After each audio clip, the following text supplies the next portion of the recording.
בוועידה הזאת, ז'נבה, ועידה מיותרת לחלוטין, לא יצא ממנה שום דבר, לא היה לזה המשך. מפני דעתי, שהאמריקאים לא רצו להתחלק עם הסובייטים ביוזמה הזאת, האמריקאים רצו יוזמה אמריקאית בלעדית. ואסד החרים את הוועידה. אז למעשה לא יצא ממנה כלום, אני חושב שרוב האנשים בכלל לא זוכרים שהייתה ועידה כזאת. אבל הייתה לזה תוצאה אחת חשובה מבחינתי. בוועידה הזאת אני פגשתי בעיתונאי אנגלי בשם מורטימר של הטיימס הלונדוני, שהיה עיתון חשוב. הוא אומר לי, שמע, יש לאש"ף נציג בלונדון, נציג מוכר בשם סעיד חממי, והוא כתב מאמר בטיימס שבו הוא רמז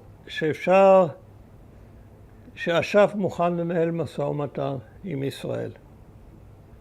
שזה אז היה דבר מדהים לחלוטין.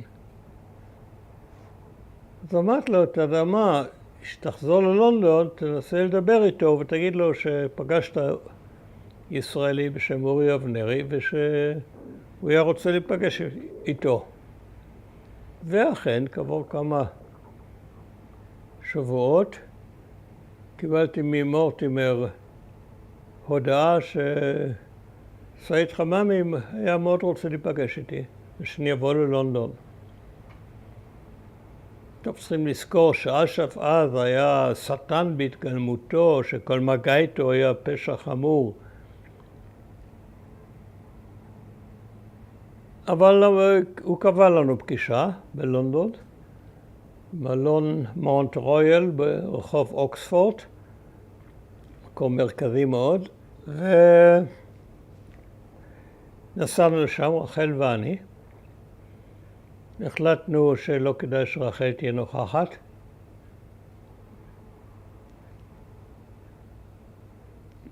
ולונדון בשביל רחל, גם בשבילי, זה היה תיאטרון.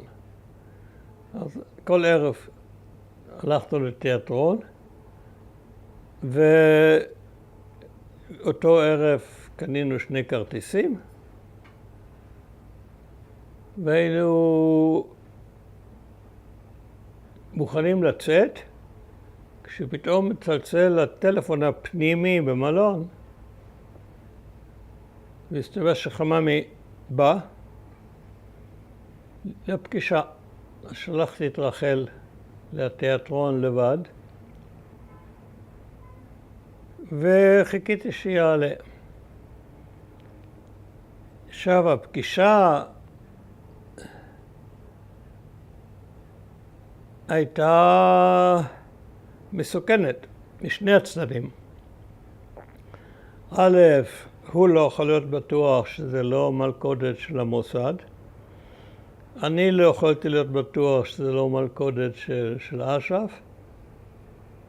וחיכיתי בדריכות מסוימת שיעלה במעלית, ודפק בדלת, פתחתי בדלת, נכנס בחור, היו לו כמה שומרי ראש שנשארו במסדרון, ונכנס אדם שממבט ראשון מצא חן בעיניי. ההפך, כפי שמתארים לעצמם טרוריסט, בחור עדין, רך כזה. וישבנו, ואחרי קצת small talk, הוא אמר, אני אפתח, אגיד לך את ההשקפה שלי. והוא דיבר איזה רבע שעה. כשגמר, אמרתי לו, אין לי מה להגיד, אני מסכים לכל מילה שאמרת. מסתבר שהשקפתנו הייתה זהה לחלוטין.